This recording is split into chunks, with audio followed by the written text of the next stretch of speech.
How's it going, fellas? My name's Andy, and today we're gonna look at the three-point line and how in the 1990s it was actually shortened for a couple of seasons. First off, I'm gonna quickly give a brief history of the three-point line. It was present back in the 1960s and 70s in the ABA because it provided more entertainment value. And at the time, the ABA and NBA were competing with each other as the primary professional basketball league in the US. Later on, as we all know, the ABA teams would eventually merge with the NBA, and that happened in 1976. Then a couple of years later, in 1979, the NBA also adopted the three-point line as they believed that it would definitely make the game more exciting.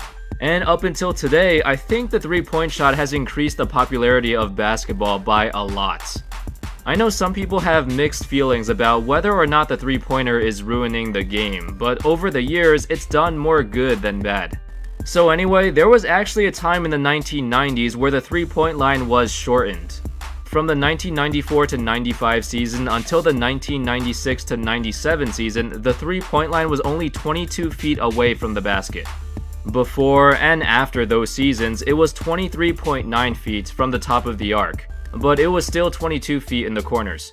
The shortened line, though, basically made it 22 feet everywhere by making the arc smaller.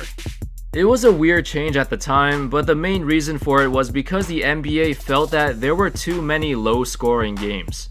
Part of it was because in the early 90s, the game was slowing down and it was nowhere near as fast as the 80s. And because of this change in playstyle, in the 3 seasons before 1994 leading up to this change, the average number of points scored by a team was 105.6. For comparison, in the 80s, the average points scored was close to 110.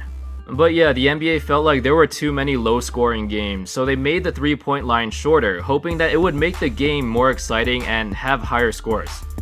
So how did the shortened three-point line affect the NBA landscape during the 3 seasons it was implemented? Well, the obvious one is that the average three-point percentage shot up significantly. In 1993 to 94, the season before the change, the average team shot 33% from 3. And then in the 1994 to 95 season, that instantly shot up to 36%. Then 37% in 96, and then 36% again in 97. The number of attempts increased a lot as well. The average team used to take less than 10 threes a game, but during these 3 seasons, they took over 15, 16 threes a game.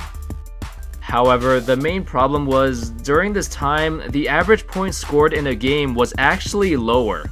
Like I mentioned earlier, teams went from averaging 105.6 points per game to just 100.8. A drop of nearly 5 points a game, which was caused by the shortened three-point line. This was not what the NBA expected to accomplish. It was actually the complete opposite.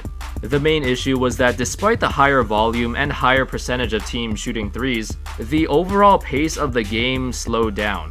Teams got about 3 fewer possessions per game, and that probably had an impact on the lower scores.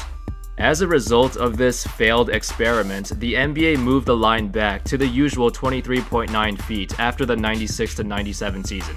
And that was it for that. It didn't stop teams from taking advantage of the shortened line when it was there though. In the 94 to 95 season, the Houston Rockets had some of the best three-point shooters in the league, and they also took 21 threes per game, which was the most out of any other team.